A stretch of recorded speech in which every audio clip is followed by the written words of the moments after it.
एक गांव में रतन और बिरजू नाम के धनी दो पड़ोसी रहा करते थे। एक दिन की बात है, रतन किसी काम से बाजार जा रहा था कि तभी रास्ते में मुखिया रतन को रोक कर बोला, क्या हाल चाल है रतन? आजकल बाजार में बहुत कम दिखाई देते हो। ईश्वर की कृपा है मुखिया जी, काम से फुर्सत ही नहीं मिलती, इसीलिए बाजार आने का समय बहुत कम मिलता है। दरअसल मैं तुम्हारे ही घर पर आ रहा था। अच्छा हुआ तुम मुझे बाजार में ही मिल गए। अब तो आपको मेरे घर पर आना ही पड़ेगा मुखिया जी, काफी दिन हो गए आपको मेरी पत्नी के हाथ का चाय पिए हुए। किसी दिन जरूर आऊंगा। अभी मुझे तुमसे एक जरूरी काम था। हाँ हाँ बोलिए मुखिया जी, क्या काम था? रतन, हमारे गांव में कोई अस्पताल नहीं है और इसलिए हम सब गांव वाले आपस में मिलकर के एक अस्पताल बनवाने जा रहे हैं। ये तो बहुत शुभ काम है मुखिया जी, बताइए मैं इसमें आपकी क्या सहायता कर सकता हूँ? अपनी मर्जी से जितनी तुम्हारी हैसियत हो उतना दान तुम दे दो। मुखिया की बात सुनकर रतन ने अपनी जेब से 100 रुपए का नोट निकालकर मुखिया को पकड़ा दिया। रतन, सिर्फ 100 रुपया? मेरी बस इतनी हैसियत है मुखिया जी। इतना कहकर रतन वहाँ से चला गया। मुखिया खराब मूड लेकर सीधे बिरजू के घर चला गया। अरे आइए मुखिया जी, बड़ी लंबी उम्र है आपकी, मैं आपको ही याद कर रहा था।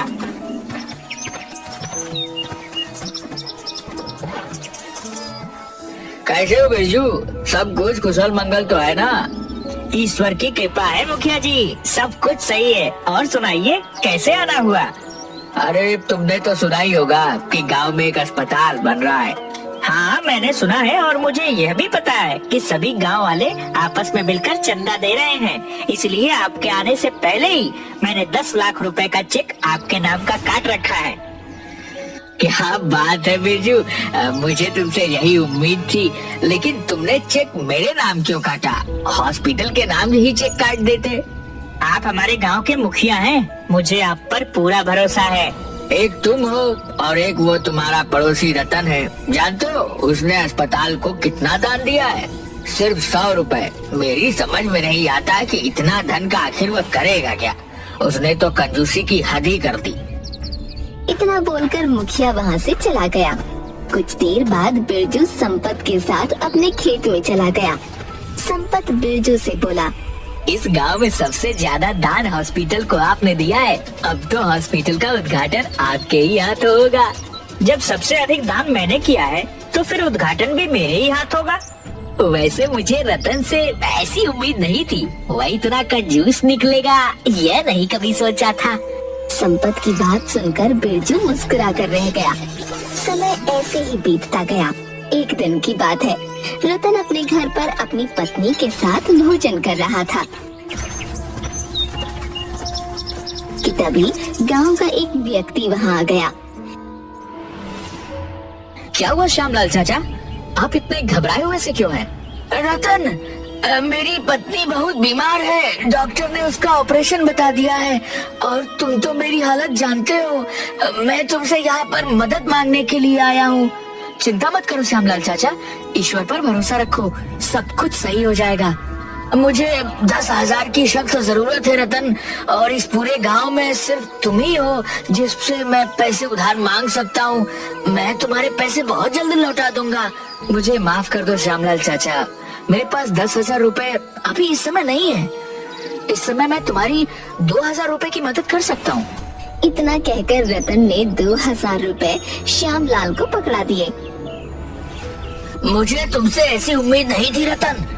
क्या तुम्हें मुझ पर भरोसा नहीं है कि मैं तुम्हारे पैसे लौटाऊंगा?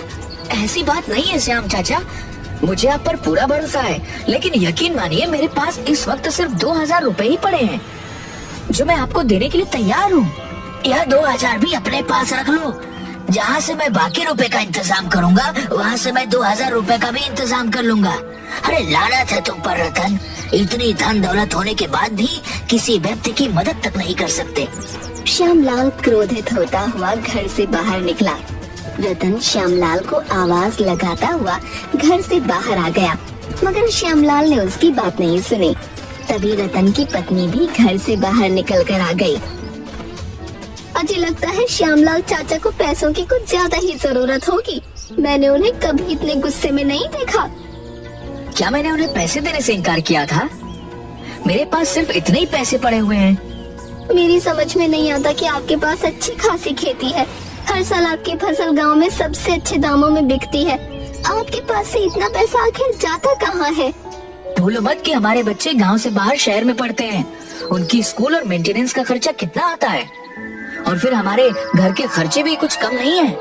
इधर श्यामलाल आंखों में आंसू लिए हुए जा रहा था कि तभी रास्ते में उसे गांव का मुखिया मिल गया। अरे क्या बात है श्यामलाल, तुम्हारी आंखों में ये आंसू क्यों? सब कुछ कुशल मंगल तो है। अब क्या बताऊं मुखिया जी, मेरी पत्नी की तबीयत कुछ दिनों से ठीक नहीं चल रही। हाँ, इस बात को मैं जानता हूँ। क्या हुआ, बोलो। डॉक्टर ने उसका ऑपरेशन बता दिया है मुखिया जी। मुझे इस वक्त 10,000 रुपए की सख्त जरूरत है, और आप तो मेरी हालत जानते हो। मैं बड़ी उम्मीद लेकर रतन के पास 10,000 रुपए उधार मांगने गया था, मगर उसने तुम्हें 10,000 रुपए नहीं दिए होंगे और यही कहा होगा कि उसके पास पैसे नहीं है। हाँ, आपने बिल्कुल सही कहा। आपको कैसे पता? क्योंकि जो व्यक्ति हॉस्पिटल के दान में भी कंजूसी करता हो, उस व्यक्ति के बारे में हम क्या ही कह सकते हैं। अरे वह तो पुण्य का काम करने में भी घबराता है। मुखिया जी, आप ही मेरी कुछ मदद कीजिए। इस गांव में सिर्फ एक ही व्यक्ति है जो तुम्हारी मदद कर सकता है, वह है बिरजू। तुम्हें इसी वक्त बिरजू के पास जाना चाहिए। मुखिया की बात सुनकर श्यामलाल दौड़ता हुआ बिरजू के घर चला गया और उसे अपनी सारी स्थिति बता दी। अरे तो तुम्हें उस कंजूस रतन के पास जाने की क्या आवश्यकता थी श्यामलाल चाचा? तुम सीधे मेरे पास आते। इतना कहकर बिरजू ने 20,000 रुपए की रकम श्यामलाल को पकड़ा दी। लेकिन मुझे सिर्फ 10,000 रुपए की आवश्यकता है। श्यामलाल चाचा, आप बहुत ही भोले हैं। अरे भाई, ऑपरेशन के बाद दवाइयाँ वगैरह में भी बहुत खर्चा आता है, उसका इंतजाम आप कहाँ से करेंगे? इसीलिए ये 20,000 रुपए आप रख लीजिए। मैं तुम्हारे ये पैसे बहुत जल्द लौटा दूंगा बेटा।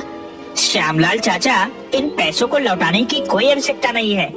यह पैसे मैंने तुम्हें अपना पिता समझ कर दिया है, और एक बेटे को अपने पिता के ऊपर किया गया एहसान कोई एहसान नहीं होता, बल्कि कर्तव्य होता है। श्यामलाल खुश होता हुआ वहाँ से चला गया। इतना बोलकर अपने गोदाम में आ गया कि तभी वहाँ पर संपत दौड़ता हुआ आया। ये क्या बिरजू भाई, मैंने सुना है कि आपने श्यामलाल को 20,000 रुपए दान में दे दिए। वो पूरे गांव में आपकी प्रशंसा के पुल बांध रहा है। अच्छा, तो बात पूरे गांव में भी फैल गई। आखिर उस भिखारी को 20,000 रुपए देने की क्या जरूरत थी? मैं आपसे कब से 5,000 रुपए मांग रहा हूँ, मुझे तो आप दे नहीं रहे। बकवास बंद करो संपत। तुम हर महीने अपनी तनख्वाह ले जाते हो, फिर भी अगर तुम्हें पैसे और चाहिए तो मैंने क्या तुम्हें मना किया है क्या? कुछ दिनों बाद गांव में अस्पताल बनकर तैयार हो गया। मुखिया ने अस्पताल का उद्घाटन करने के लिए बिरजू को ही बुलवाया था। सारे गांव वाले अस्पताल के सामने एकत्रित थे। तभी बिरजू की नजर रतन पर पड़ी। अरे रतन, तुम भी अस्पताल को देखने के लिए आए हो? यूं भीड़ में क्यों खड़े हो? रतन भीड़ से निकलकर बिरजू के सामने आकर खड़ा हो गया। रतन, तुम यहाँ क्यों आ गए? कभी तुम्हें ऐसा तो नहीं लग रहा है कि हमारा अस्पताल का उद्घाटन तुम्हारे ही हाथों करवाने का इरादा है? नहीं मुखिया जी, मुझे उद्घाटन करने का कोई शौक भी नहीं है। मैं तो बस ये चाहता हूँ कि गांव में अस्पताल जल्दी शुरू हो जाए, ताकि गांव वालों को परेशानी ना हो। हाँ हाँ, पता है, इसीलिए तुमने चंदे में केवल 100 रुपए दिए थे। मुखिया जी, ये बताइए कि अब क्या देरी है? अरे बस डॉक्टरों की टीम यहाँ पर पहुँचने वाली होगी। मुखिया ने इतना कहा ही था कि तभी डॉक्टरों की टीम वहाँ पहुँच गई।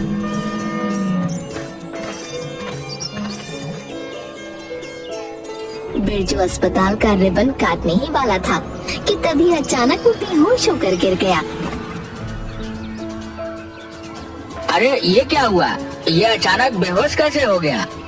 बिरजू को तुरंत उसी अस्पताल में एडमिट कर दिया और डॉक्टर उसकी जांच पड़ताल करने लगे। एक डॉक्टर रूम से बाहर निकलकर मुखिया से बोला। इनके परिवार वाले कहाँ हैं? बिरजू के परिवार वाले तो सब अमेरिका में रहते हैं डॉक्टर। बिरजू गांव में अपनी साथी संपत के साथ रहता है। इसके परिवार वाले कभी कभी यहाँ आते हैं। बात असल में है कि मुखिया जी कि बिरजू की एक किडनी बुरी तरह से खराब हो चुकी है। अगर अभी इसकी किडनी ट्रांसप्लांट नहीं किया गया तो इसकी जान जा सकती है। चिंता मत कीजिए डॉक्टर, हमारे गांव में बिरजू ने इतने लोगों की मदद की है, कोई न कोई किडनी देने के लिए तैयार जरूर हो जाएगा। इतना बोलकर मुखिया वहाँ से चला गया। मुखिया ने गांव के हर व्यक्ति से बिरजू के लिए किडनी मांगी, मगर सबने किडनी देने से इनकार कर दिया, सिवाय एक के। कुछ दिनों बाद बिरजू स्वस्थ हो गया। मुखिया अस्पताल में बिरजू से मिलने के लिए आया। ईश्वर का लाख लाख शुक्र है कि तुम स्वस्थ हो गए। मुखिया जी, मेरी एक किडनी खराब हो चुकी थी। गांव के ही किसी व्यक्ति ने मुझे अपनी एक किडनी दान दी है। मैं जानना चाहता हूँ, ये काम मेरे वफादार साथी संपत के अलावा और कोई नहीं कर सकता। नहीं बिरजू, तुम्हारा वफादार साथी तो संपत किडनी का नाम सुनते ही भाग गया। गांव के हर व्यक्ति ने तुम्हें किडनी देने से इनकार कर दिया। तो फिर कौन है वो जिसने मुझे किडनी दी? मैं उसका आभार व्यक्त करना चाहता हूँ। हालांकि अगर मैं अपनी सारी दौलत भी उसके कदमों में लाकर रख दूं तो मैं उसका कर्ज नहीं चुका सकता। उसने मना किया है कि तुम्हें उसका नाम न बताया जाए। अब तुम्हें घर चलना चाहिए, डॉक्टर ने तुम्हें छुट्टी दे दी है। बिरजू मुखिया के साथ अस्पताल से बाहर आया ही था कि तभी एक कार आकर रुक गई। उस कार में से एक वकील निकलकर मुखिया के सामने हाथ जोड़ता हुआ बोला। मुझे माफ कीजिएगा मुखिया जी, मुझे आने में थोड़ी देर हो गई। कोई बात नहीं वकील साहब, तो क्या उस महान व्यक्ति का नाम पता लगा? इस फाइल में उस व्यक्ति का नाम और फोटो मौजूद है जिसने अस्पताल के लिए यह पूरी जमीन 2 करोड़ में खरीद कर दान दी है। इतना कहकर वकील वहाँ से चला गया। मुखिया ने जैसे ही फाइल खोलकर देखा तो उसमें रतन का फोटो लगा हुआ था। ये सब क्या हो रहा है मुखिया जी? मैं काफी दिनों से यह पता लगाने का प्रयास कर रहा था कि जिस जमीन पर यह अस्पताल बनकर तैयार हुआ है, यह जमीन किसने खरीद कर दान में दी है। बिरजू, यह जमीन हमारे ही गांव के व्यक्ति रतन ने खरीद कर दान में दी है। जैसे सारा गांव कंजूस के नाम से बुलाता है, मुझे तो विश्वास नहीं हो रहा कि कहीं ये रतन की कोई चाल तो नहीं। मैं बताना तो नहीं चाहता था, लेकिन अब तुम्हें बता देता हूँ। तुम्हें किडनी देने वाला कोई और नहीं बल्कि रतन है। मुखिया की बात सुनकर बिरजू की आंखों में आंसू आ गए। मुझे रतन के पास ले चलिए मुखिया जी। मुखिया बिरजू को रतन के घर पर ले गया। बिरजू हाथ जोड़ता हुआ रतन से बोला। मुझे माफ कर दो, मैंने तुम्हें कितना गलत समझा। तुमने आखिर बताया क्यों नहीं? तुमने अस्पताल के लिए 2 करोड़ की जमीन खरीद कर दान दी है, और ये जानने के बावजूद मैं कितना गलत हूँ। तुमने मेरा जीवन बचाने के लिए अपनी किडनी सब दान कर दी। सच्चा दान वह नहीं होता बिरजू जो बताकर या दिखाकर किया जाए। सच्चा दान वह होता है जो छुपा कर किया जाए। सच्चा दान वह होता है जिससे किसी का जीवन सफल हो सके। मैं कितना गलत हूँ मुखिया जी। मैं अब तक लोगों को धोखा देता आया हूँ। मैंने अस्पताल में दान भी दिखावे के लिए किया था। सच यह है कि मैं 2 नंबर का काम भी करता था। मैं अपने आप को कानून के हवाले कर दूंगा और अपने पापों का प्रायश्चित करूंगा। अपने पापों के प्रायश्चित करने के लिए तुम्हारा जेल जाना जरूरी नहीं बिरजू। तुम अभी और इसी वक्त अपने सारे बुरे धंधे बंद कर दो और अपने बुरे धंधे से कमाई हुई सारी दौलत गरीबों को दान कर दो। फिर देखो तुम्हें तुम्हारे मन को कितनी शांति मिलती है। रतन की बात सुनकर बिरजू मुस्कुरा दिया और बिरजू ने ठीक वैसा ही किया। उसने अपने बुरे कर्मों से कमाई की सारी दौलत गरीबों में दान कर दी।